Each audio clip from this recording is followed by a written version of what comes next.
पहली मोहब्बत। सच्ची मोहब्बत कभी भी और कहीं भी हो सकती है। मोहब्बत एक एहसास है जो बिना कहे भी बहुत कुछ कह जाती है। जब किसी को मोहब्बत होती है तो वह यह नहीं सोचता कि इसका अंत का होगा। ऐसा इसीलिए होता है क्योंकि वह इंसान किसी की मोहब्बत में इतना खो जाता है कि बस उसे मोहब्बत के अलावा कुछ दिखाई नहीं देता। बस वो हमेशा उस व्यक्ति के बारे में ही दिन रात सोचता रहता है।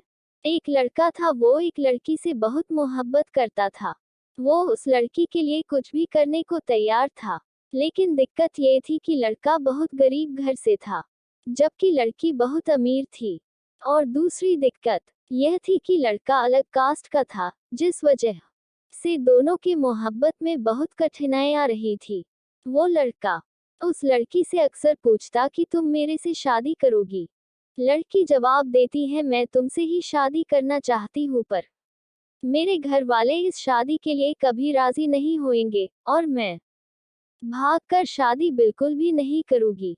यह समाज बहुत बुरा है, हमें जीने नहीं देगा और रोज रोज हमें नए नए ताने देगा जो कि हमसे सहन नहीं होगा। तब लड़का कहता है, ठीक है, जब मैं अपने पैरों पे खड़ा होगा तो तुम्हारे पापा से तुम्हारा हाथ मांगूंगा।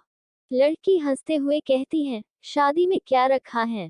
क्या शादी बाद तुम्हारे लिए मेरे दिल में मोहब्बत कम हो जाएगी? यह सुनकर लड़का सोच में पड़ जाता है। फिर हंसते हुए कहता है, क्या तुम शादी बाद मुझको भूल जाओगी? इस पर लड़की कहती है, ऐसा कभी नहीं होगा। मेरी सांसें रुक सकती हैं लेकिन तुम्हारे लिए मेरा मोहब्बत कभी कम नहीं होगी।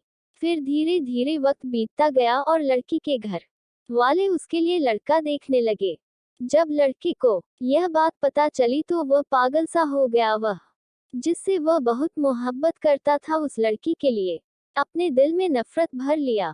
वह लड़का जान बुझकर ऐसा करता था जिससे वह लड़की उससे नफरत करने लगे और ठीक वैसा ही हुआ जैसा वो लड़का चाहता था। उस लड़के ने ऐसा किया कि उस लड़की के दिल में नफरत भर दी और लड़की उससे नफरत करने लगी। उस लड़की की शादी किसी और से तय कर दी गई और वह अंदर ही अंदर बहुत दुखी था। जिस दिन उस लड़की की शादी थी, उसी दिन उस लड़के ने उसकी छोटी बहन को कॉल किया और कहा, मैं जो भी कहूंगा तुम उसको फोन में रिकॉर्ड कर लेना और जब तुम्हारी बड़ी बहन आए तो उसे यह रिकॉर्डिंग सुना देना। उस लड़की की शादी हो गई और वह शादी के 1 महीने बाद वो अपने मायके आ गई। उसकी बहन कहती है, दीदी आपको कुछ सुनाना है। वो लड़की हंसकर कहती है, क्या है, जल्दी सुनाओ। जैसे ही वो उस लड़के की रिकॉर्डिंग ऑन करती है, उसमें से रोने की आवाज आती है। वो अपने बहन से कहती है, ये आवाज तो कार्तिक की लग रही है ना। छोटी लड़की कहती है, दीदी जिस दिन आपकी शादी थी उसी दिन कार्तिक का कॉल आया था। वह बहुत रो रहा था, आप खुद ही सुनिए वो क्या कह रहा था। फोन की रिकॉर्डिंग चलने पे कार्तिक रो रो कर कह रहा था, पूजा मैं तुमसे बहुत मोहब्बत करता हूँ और मैं जीते जी तुम्हारी शादी किसी और के साथ नहीं देख सकता। मैं तुमसे बहुत मोहब्बत करता हूँ और मैं चाहता हूँ कि तुम अपनी जिंदगी में आगे बढ़ो और जहाँ भी रहो हमेशा खुश रहो। मैं तुम्हें कभी भुला नहीं सकता। इतना कहकर फोन कट जाता है। कार्तिक की यह बात सुनकर बहुत रोती है और अपनी बहन पे चिल्लाती, तुमने मुझे क्यों नहीं बताया जिस दिन कार्तिक का फोन आया था? छोटी बहन जवाब देती है, मैं क्या करती दीदी, मैं तो कसमों के धागे में बंधी हुई थी। वह अपनी बहन को उसी नंबर पे फोन लगने को कहती है जिस पे कार्तिक का फोन आया हुआ था।